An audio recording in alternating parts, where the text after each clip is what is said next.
Welcome to my vlog mga kasosi. Nandito ako ngayon sa Quiapo, Manila. At eto, narating ko na ang pinakasikat na Mr. B, no? Ang pinakasikat na tawag ito baka sa buong Pilipinas. Ito ang Mr. B dito sa Quiapo. Ito yung matanong ko lang, ma'am, ilan yung franchise nyo ngayon sa Mr. B? Ilan na yung franchise nyo sa buong Pilipinas? Tatlo po. Tatlo na. Nasaan yung yung dalawang nyo franchise? Sa Amos, Cavite, ang isa sa Fairview, Quezon City. Monumento. Oo.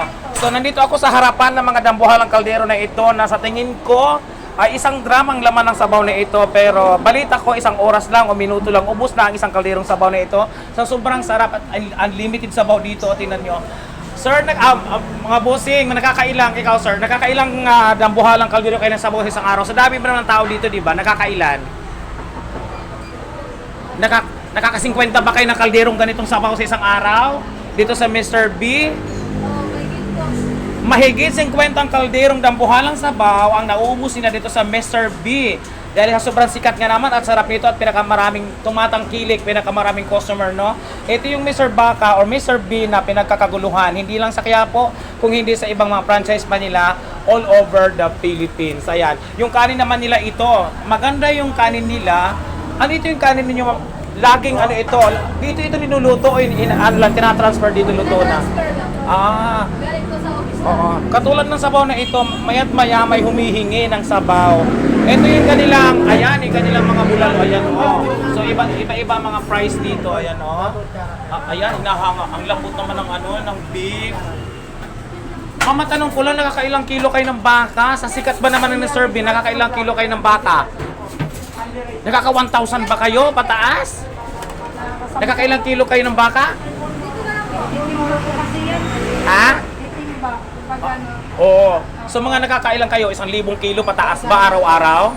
Ay, mahigit pa. O mahigit. So eto hindi to biro, no, hindi kalukuhan. Ang nauubos nilang baka dito sa Mr. B, mahigit 1,000 kilo pataas pa, no? So ibig sabihin ko ng ibang mga sikat na restaurant na nakakaubos ng 50 kilos, ay marami na raw yun. Dito sa kanila ay 1,000 kilos na beef ang nauubos nila araw-araw.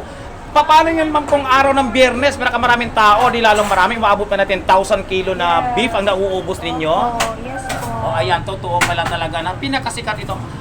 Iyan, ma'am, ang tawag, anong tawag dyan? Promax. Promax. Bakit Yes. tinawag na Promax?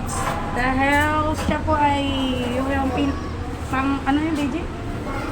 4 person po. Per person na, nandyan yung malalaking tipak ng ayan, yung may bone marrow talaga, no? Ayan.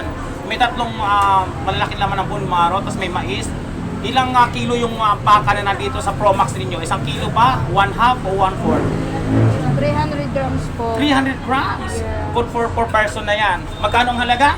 650. 650 lang. Pwede nang sumalo pati ang kapitbahay ninyo sa dami ng kanilang serving. Ayan, So ito yung Mr. Bino sa Quiapo, ang pinakasikat na baka sa buong Pilipinas. Hindi lang sa Quiapo, ha? Boss. Ayan,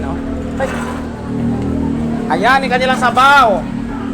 So ito naman yung dine-in nila. Ayan, maraming tao ngayon. Maraming salamat sa inyo. Thank you so much.